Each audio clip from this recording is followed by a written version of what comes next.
नमस्कार दोस्तों, स्वागत है आप सभी का इस पीडब्ल्यू के अमेजिंग से प्लेटफॉर्म पे। मेरा नाम है जयंत और आज के इस वीडियो में अपन डिस्कस करने वाले हैं दैट इज द रणनीति जो कि आपकी सीएसआईआर नेट जून 2024 वाले एग्जाम के लिए होने वाली है। तो जैसा कि आप सभी बच्चे जानते हैं कि सर किसी भी एग्जाम या किसी भी युद्ध को जीतने के लिए डेफिनेटली एक स्ट्रेटेजी होनी चाहिए, एक रणनीति होनी चाहिए। तो आज की इस वीडियो में मैं आपको उन्हीं सारे रणनीति, उन्हीं सारी स्ट्रेटेजीज के बारे में बताने वाला हूं। दैट इज आखिरी 30 दिन में कि आप आखिरी 30 दिन में ऐसा क्या क्या करें जिससे आपका जो एग्जाम है, जिससे आपका जो युद्ध है, आप उसको जीत पाएं, आप उसमें विजय हासिल करें। तो आइए मेरे साथ बने रहिए, आपको बहुत सारी चीजें सीखने को मिलेंगी इस वीडियो में। तो कृपया करके सारी चीजों को ध्यान से सुनना। तो जैसा कि आप जान चुके हैं, टाइटल है जी अपना 1 month strategy for CSIR net. ठीक है जी, तो आइए डिस्कस करते हैं। तो सबसे पहले तो मैं आपको जैसे बताऊंगा ही, और आप ये बात जानते भी होंगे क्योंकि आप पिछले 6 महीने से या 1 साल से इसके एग्जाम की प्रेपरेशन कर रहे होंगे, तो आप इसके पैटर्न के बारे में तो जानते ही होंगे। और इसके पैटर्न को जानना इसलिए अनिवार्य है क्योंकि इसके पैटर्न से अपन को यह समझ आता है कि सर अगर सारा सिलेबस दे रखा है ना नेट के एग्जाम में, अगर नेट के एग्जाम में सारा का सारा सिलेबस दे रखा है ना, तो अपन को सारा का सारा सिलेबस नहीं करना है। सबसे इंपॉर्टेंट बात जो आपके लिए है, जो भी सीएसआईआर नेट एस्पिरेंट्स हैं, सबसे इंपॉर्टेंट बात यही होती है कि आपको 100% सिलेबस करने की रिक्वायरमेंट है ही नहीं। ये एग्जाम आपसे 100% सिलेबस चाहता ही नहीं है कि आप कवर करें, और ना ही आप कर पाएंगे। अगेन सर ठीक है, अगर नहीं करना है 100% तो कितना करना है? तो वो चीज अब आपको ड्यूरिंग आपके 6 मंथ या 1 साल की जर्नी में खुद ही रियलाइज हो गया होगा कि सर हमें ये टॉपिक्स बहुत बेहतर तरीके से आते हैं, इनमें मेरा सा थोड़ा सा हाथ ढीला है, इसमें मैं और बढ़िया कर सकता हूं, and so on so on so on so on. तो जैसा कि अपन पहले भी डिस्कस कर चुके हैं, मैं पहले भी एक स्ट्रेटेजी वीडियो लाया था जिसमें मैंने आपको बताया था कि आपको कैसे अपने टॉपिक्स को प्रायोरिटाइज देना है, प्रायोरिटी देना है।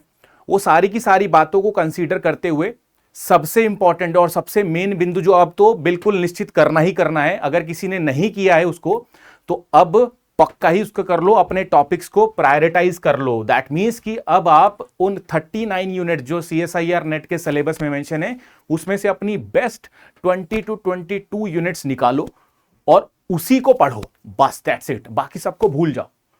अब सवाल उठता है कि सर वो 20 से 22 यूनिट कौन सी होनी चाहिए? तो उसके लिए मैंने आपको पहले भी वीडियो में बताया था, अब भी मैं बताता हूं। वो एक तो प्रीवियस ईयर क्वेश्चन के बेसिस पे निकलनी चाहिए वो सारी यूनिट्स। फॉर एग्जाम्पल कहीं ना कहीं अगर प्रीवियस, जैसे फॉर एग्जांपल मैं बात करता हूं कोऑर्डिनेशन केमिस्ट्री की, केमिस्ट्री में अगर हम बात करते हैं तो केमिस्ट्री में एक चैप्टर होता है कोऑर्डिनेशन केमिस्ट्री, उसकी बात करता हूं। तो कोऑर्डिनेशन केमिस्ट्री में भैया बहुत सारा वेटेज होता है उसका, तो डेफिनेटली वो आपको कवर अप करना है, वो आपके 20 से 22 यूनिट्स में रहना चाहिए। ठीक है, जो मैं 39 यूनिट्स की बात कर रहा हूं, ये केमिस्ट्री की बात है। ठीक है, बाकी सब्जेक्ट्स में भी अलग अलग यूनिट हो सकते हैं। तो कहीं ना कहीं स्ट्रेटेजी यही है कि आपको अपनी यूनिट्स को प्रायोरिटाइज करना है डिपेंडिंग अपॉन कि वो कितने नंबर का आता है। ऑब्वियसली ना, कोई छोटे छोटे चैप्टर हैं वो आपने अपनी लिस्ट में रख लिए तो वो ज्यादा उसका इंपॉर्टेंस नहीं है। ठीक है जी, वो ज्यादा आपको फायदा नहीं देगा। तो सबसे इंपॉर्टेंट है कि सर आपको एक कहीं ना कहीं टॉपिक्स को प्रायोरिटाइज करना है ऑन द बेसिस ऑफ कि वो कितने नंबर का पूछा गया है और कितना ज्यादा पूछा जाता है उससे, पहली बात। दूसरा, आगे चलते हैं। तो आपको सभी को अब तो प्रायोरिटाइज कर लेना है। सबके टेबल पे, जो भी आप जहां भी पढ़ते हो स्टडी टेबल पे, आपके सामने चिपक जाना चाहिए कि सर अपन को ये चैप्टर पढ़ने ही पढ़ने हैं और सिर्फ इन्हीं को पढ़ने, इन्हीं को फोकस देना है लास्ट 30 डेज में। डन, चलो जी आगे चलते हैं। अगली बात है sir more and more revision. बहुत बहुत बहुत बच्चे इस बात को इग्नोर करते हैं और उनकी यही गलती के कारण उनका जेआरएफ रुक जाता है, और वो है जी रिवीजन। वो नए नए चैप्टर्स में कहीं ना कहीं इन्वॉल्व होते हैं कि सर मैं ये भी पढ़ लूं, मेरा ये भी छूटा हुआ है, मेरा ये भी छूटा हुआ है। अरे भैया, जो तूने कर रखा है उसको तो रिवाइज करना है यार। जो तूने ऑलरेडी पढ़ रखा है पहले उसको तो रिवाइज कर, उसको तो अपने दिमाग में बिठा। तो ये गलती बिल्कुल नहीं करनी है, कतई नहीं करनी है कि सर मैं आगे पढ़ते जा रहा हूं या पढ़ती जा रही हूं और पीछे वाला मैं स्किप करते जा रहा हूं, मेरे दिमाग से निकलते जा रहा है। ऐसा बिल्कुल नहीं करना है। इट्स अ हाई टाइम कि अब आप जो पहले पढ़ चुके हैं उन सारी बातों को रिवीजन में लाना बहुत अनिवार्य है। दोबारा दोबारा, बार बार बार बार, 10 बार, 20 बार, जितनी बार भी आप रिवाइज कर सकते हो उतनी बार करो। नया पढ़ना बिल्कुल जरूरी नहीं है, बट पुराना पढ़ा हुआ याद रखना बिल्कुल जरूरी है, बिल्कुल जरूरी है, अनिवार्य है, उसको रिवीजन में लाना बिल्कुल जरूरी है। बार बार रिवाइज करो, ठीक है। और रिवीजन में आप, जरूरी नहीं है, हाँ डेफिनेटली अभी 1 मंथ है तो आप 10-15 दिन अपने स्टार्टिंग में थोड़े से जो चैप्टर हैं वो कवर अप कर सकते हो, बट हां स्टार्टिंग वाले दिन में भी आपको ऐसा नहीं करना कि नहीं भैया मैं छोड़ दूंगा सारा ही और मैं आगे पढ़ता रहूंगा, रिवीजन बिल्कुल ही नहीं करूंगा, ऐसा नहीं है। अब आपको रिवीजन करना ही पड़ेगा। और रिवीजन करने का मतलब यह है कि अब मान लो कि आपने 10 घंटे का शेड्यूल बनाया तो उसमें 2 घंटे आप अपने रिवीजन को दीजिए ही दीजिए, ठीक है। अब इससे 2 बातें होंगी, एक तो आपके दिमाग में यह जाएगा कि मैं पढ़ रहा हूं या पढ़ रही हूं, सेकेंडली आपको यह जाएगा कि आपकी मेमोरी में वो चीजें जब रिटेन होने लगेंगी ना तो आपको कॉन्फिडेंस आएगा कि नहीं सर हमने ये पढ़ा था पहले भी और मुझे अब याद है इसको, और मैं इसको जब मैं पेपर के आगे 1-2 दिन पहले पढ़ूंगा या पढ़ूंगी तो मुझे और बेहतर तरीके से याद रहेगा, ठीक है। जो हम 6 महीने में पढ़ते हैं ना यार, मेरी बात एक ध्यान से सुनना, जो हम 6 महीने में पढ़ते हैं उन 6 महीने का कहीं ना कहीं जो मेन रिजल्ट है वो 3 घंटे में देना होता है CSIR नेट के पेपर में। अब वहां पे आपको जितना याद रहेगा उसके आधार पे ही आप अपने क्वेश्चंस को अटेम्प्ट करेंगे, उसी के आधार पे आपके मार्क्स आएंगे, उसी के आधार पे आपका JRF होगा कि नहीं होगा, ये डिसाइड होगा।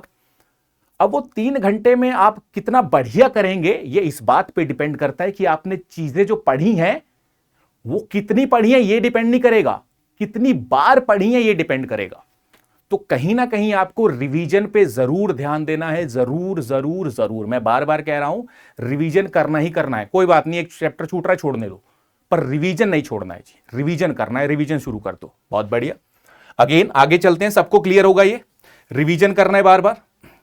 साथ में अब ये भी एक बात जो मैं ऑलरेडी शायद कवर अप कर चुका हूं कि जो भी आप पढ़ चुके हो वो सफिशिएंट है, मोर देन सफिशिएंट है, और उसी पे आप स्टक रहिए।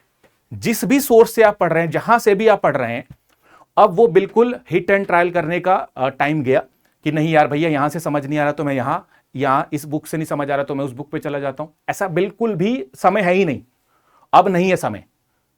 अब जो भी तेरी किताब में लिखा हुआ है, जो भी तेरी कॉपी में लिखा हुआ है, जो भी तेरे नोट्स हैं, तुझे बस उसी को पढ़ना है, दैट्स इट। वही अब तेरे लिए गीता है, वही अब तेरे लिए बाइबल है, हाँ जी, उसी को बस तुम्हें बार बार बार बार बार बार बार बार रिवाइज करना है, रिवाइज करना है, और इधर उधर नहीं भागना है कि भैया मैं इस वाले रेफरेंस बुक के सवाल कर लूं, उस वाले रेफरेंस बुक के सवाल कर लूं। जो भी आपको टीचर ने पढ़ाया है डेफिनेटली आपको प्रीवियस ईयर क्वेश्चन तो करने ही करने हैं, नो डाउट।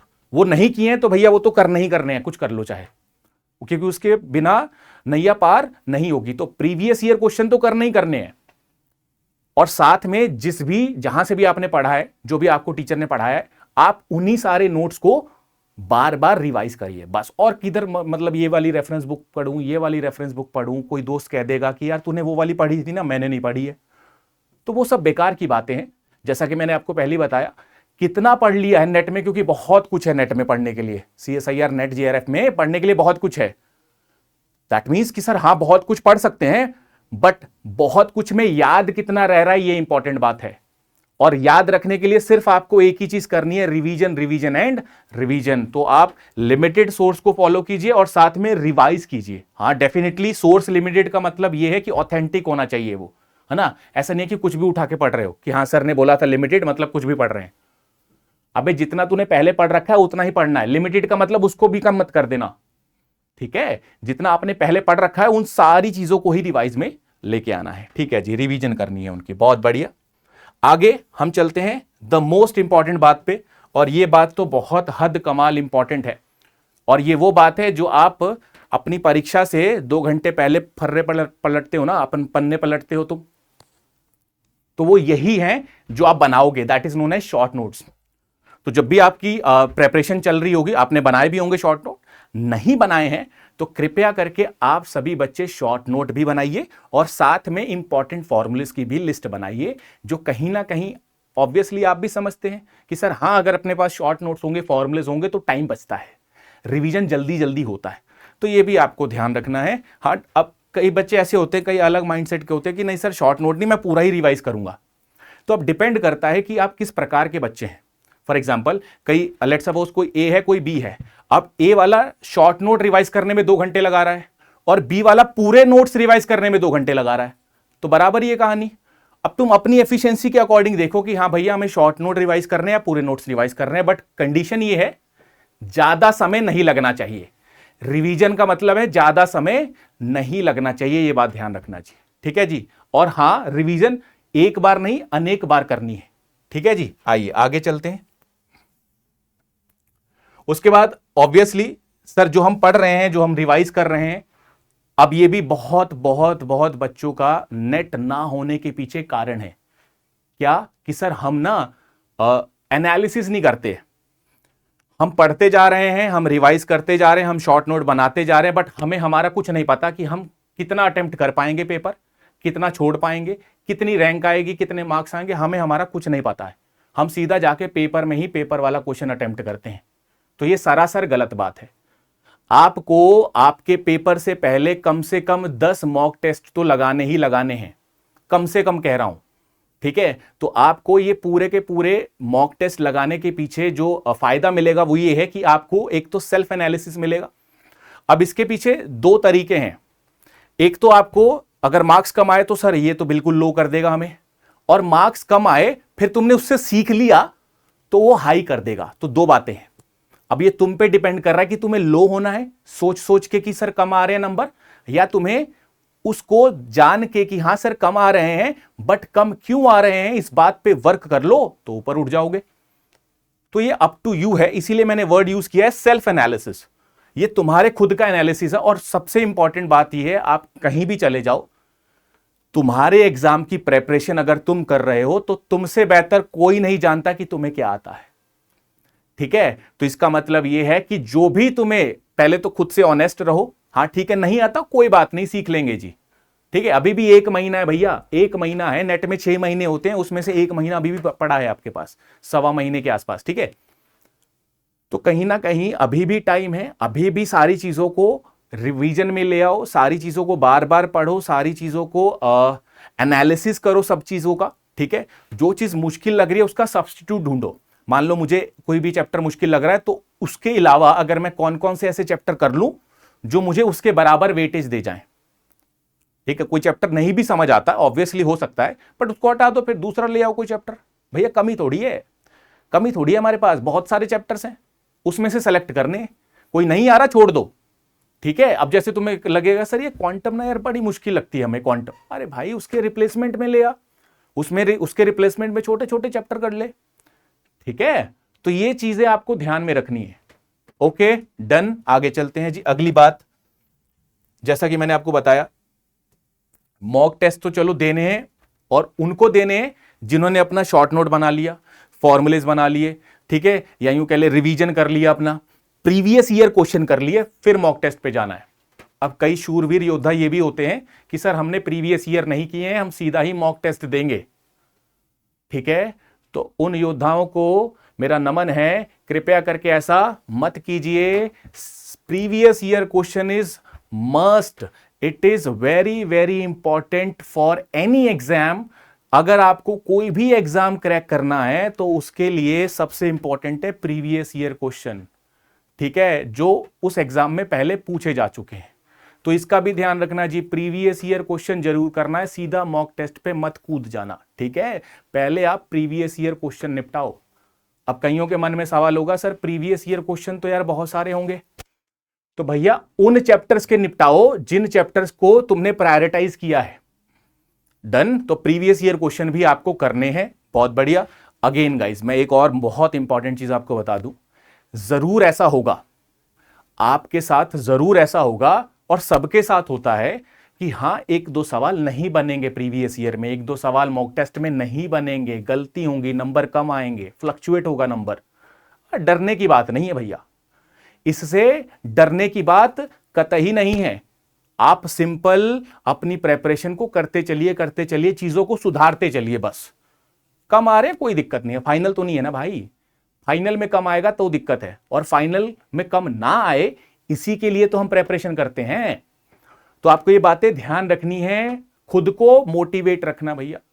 ऐसा सोचना है कि मेरे साथ नहीं हो रहा है भैया, जो मेरे बगल में बैठेंगे उनके साथ भी ऐसा ही हो रहा है ड्यूरिंग प्रेपरेशन। ठीक है, तो ये बात जरूर ध्यान में रखना जी। चलो आगे चलते हैं। उसके बाद जैसा कि मैंने बोला कि प्रीवियस ईयर करने के बाद ही आपको कहां आना है जी, मॉक टेस्ट पे। मॉक टेस्ट उसके बाद ही देने हैं। ठीक है, तो अभी जो भी मैंने बातें बोली हैं, एक तो आपको रिवीजन करना है, शॉर्ट नोट्स बनाने हैं, इंपॉर्टेंट फॉर्मुलेज लिखने हैं, अगेन प्रीवियस ईयर क्वेश्चन एक बार देखने हैं, कर लिए तो फिर भी एक बार देख लो, और उसके बाद आपको मॉक टेस्ट देने ही देने हैं, एनी हाउ देने ही देने हैं, और वो भी टाइम लगा के, है ना, टाइम मैनेजमेंट के साथ देने हैं। ठीक है जी।